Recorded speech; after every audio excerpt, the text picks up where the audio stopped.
She was the kind of person that keeps a parrot. Part 3, Kālarātri or Black Knight Trilogy, starring our very own Hyacinth Macaw Parrot, resident witch, Princess Tara.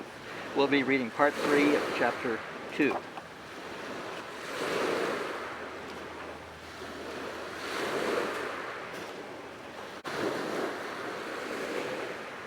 Michael, Kirka, and White Tara, Charlie, Blue Tara, Abigail, and Jean shoveled through the opening in the crystal wall under the crystal plane.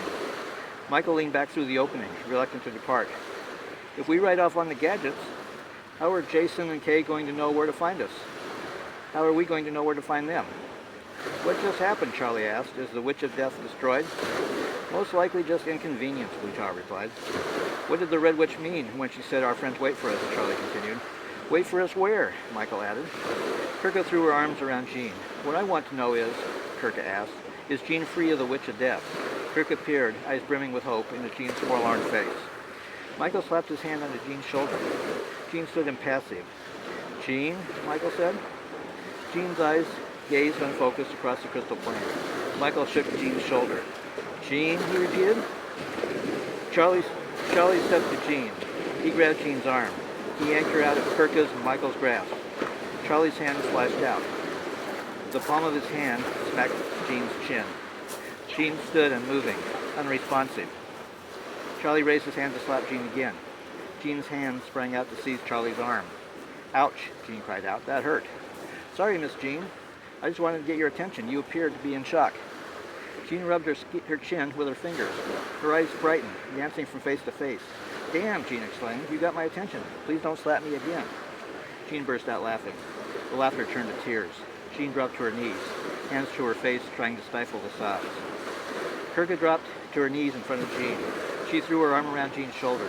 Kirka's lips broke into a grin so broad her face didn't seem large enough to contain the expansive teeth.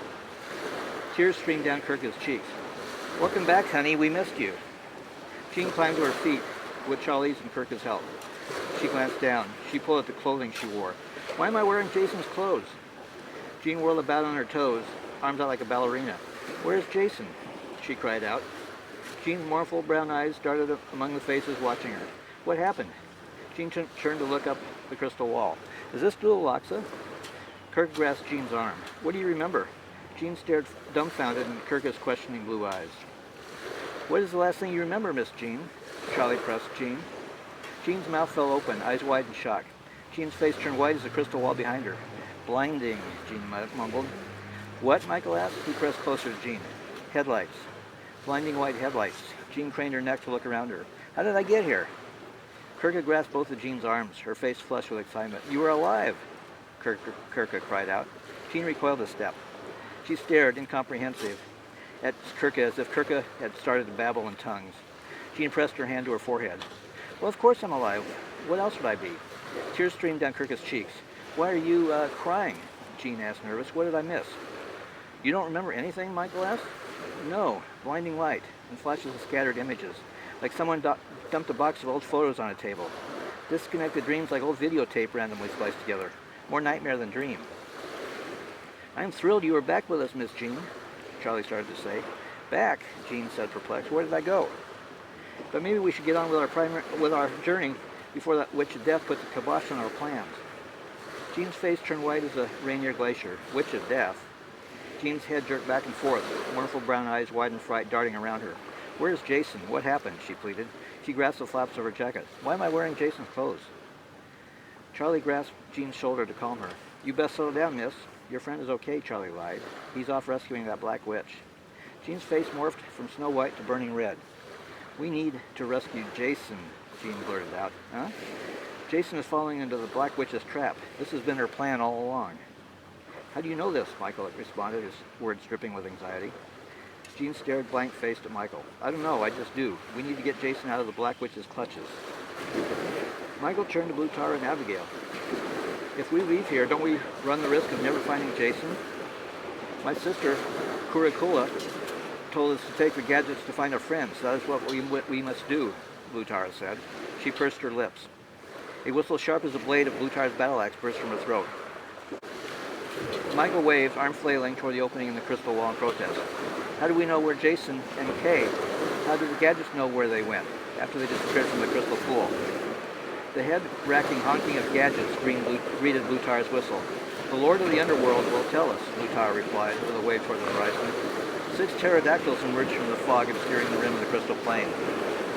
Oh my, Jean exclaimed, bubbling with excitement. Is this how we got here? Kirka suppressed a laugh. Yes, that is how we got here. And I'm thinking this is a good time to skedaddle, Charlie said, before any unwelcome witches show up. Kirka coughed. I said unwelcome witches, Charlie clarified. Wings outstretched, the pterodactyl silently glided across the crystal plain to land before the Argonauts. Folding his wings against his body, Tesutli, king of the underworld, shambled to Blue Tara on ungainly feet, protected by scales thick as boilerplate. Tesutli purred as Blue Tara rubbed into his snout. Cihuatl, queen of the underworld, offered her snout to Abigail. My sister, Kurakula, tells me you have a message for us, Blue Tara said to Tesutli. Tesutli flicked his long black tongue across his gleaming razor-sharp teeth. His coal-black eyes focused on Blue Tara's lone eye. Yes, madam. Your friends wait for you. Michael, nervous, stepped toward Tesutli. Where are our friends, in Seattle? Tesutli ignored Michael's query. We must hurry, madam. They are coming. Oh, for Christ's sakes, Michael blurted out in frustration. Are they ever going to get here?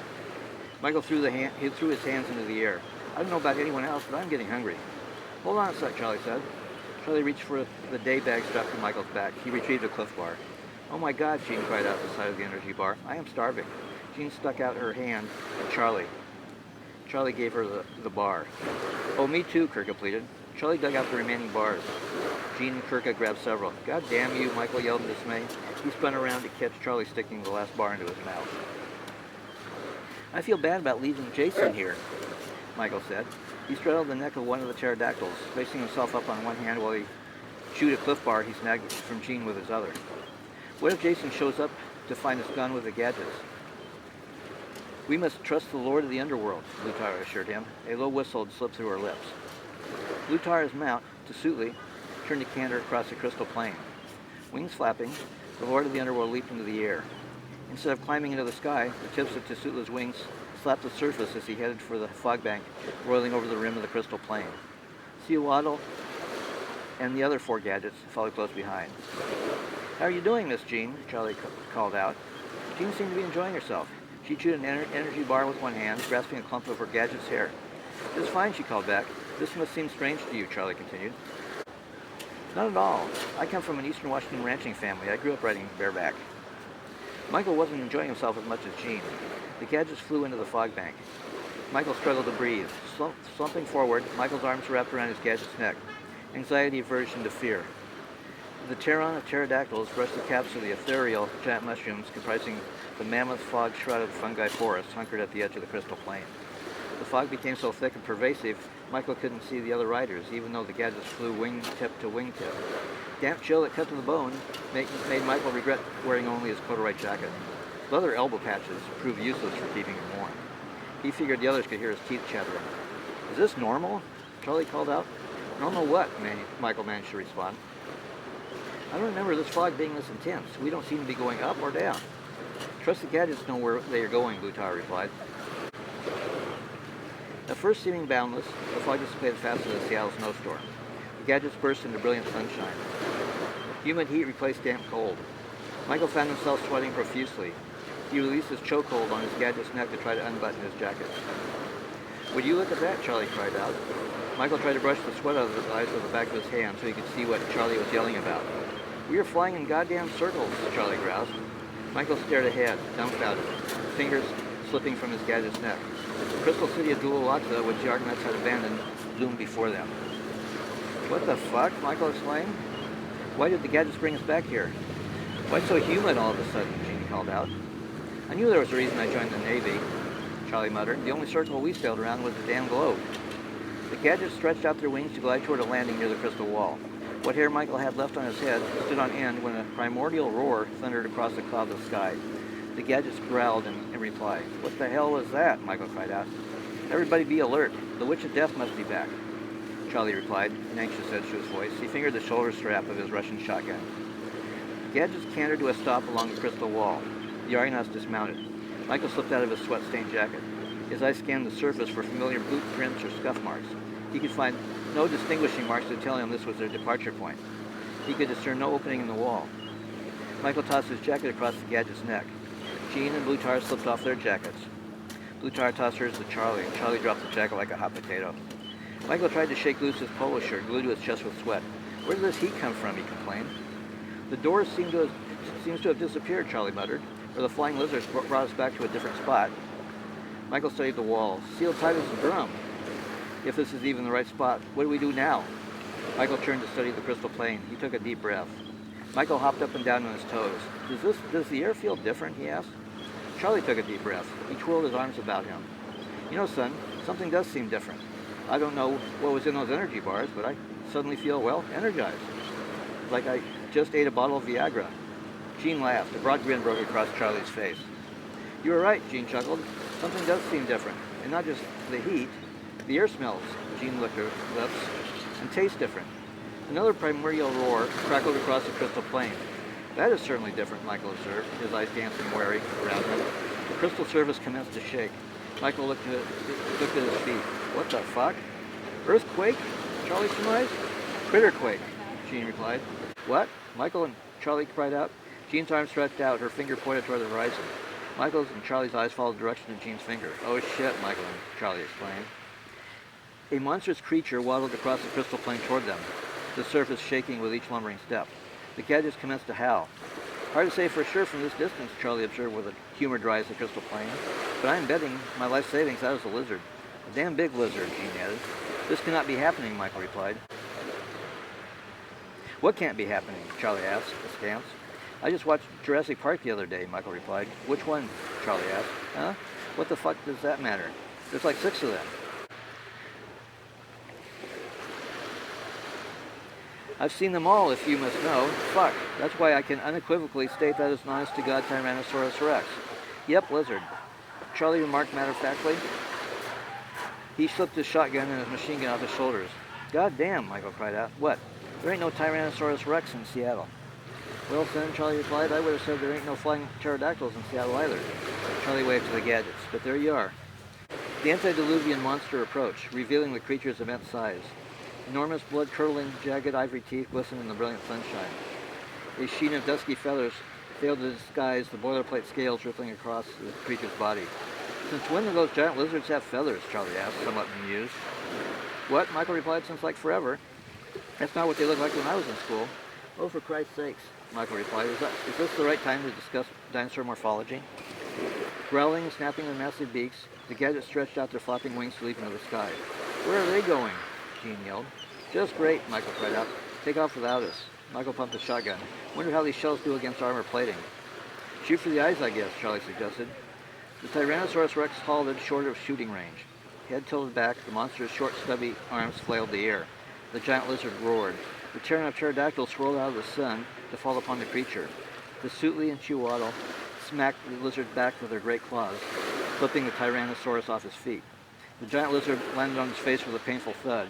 The lizard struggled to stand. A gadget took a bite out of the lizard's thrashing tail. The monster howled in pain. The dinosaur's immense snapping teeth seemed useless to defend against the airborne assault. Wounded in body and spirit, the Tyrannosaurus Rex decided retreat might be the best option. The giant lizard backed away, screaming in pain and anger as the gadgets wheeled into the sky. Clear of the pterodactyls, the Tyrannosaurus Rex turned to scamper across the crystal plain. Oh my God, Michael exclaimed, falling to his knees. He leaned against his shotgun for support. Something is not right. You think? Charlie laughed. The gadget sailed back to land by the crystal wall. Charlie turned to Blue Tara and Abigail. Do the Blue Witches have any clue what the fuck is going on? Excuse my French, ladies. I do not, Blue Tara replied. But maybe she does, Abigail said, pointing toward the crystal wall. A woman stood in an opening in the wall, tall, statuesque, gleaming crystalline blue skin, like Blue Tara's and Abigail's. The blue woman grasped a battle axe in her hand like Blue Tara's. The blue woman wore no clothing. Charlie's and Michael's, Jean's and Kirka's eyes bounced between the Tara's and the blue woman. She looked to be a spitting image of Blue Tara, but like Abigail, she had 2 eyes and 2 breasts.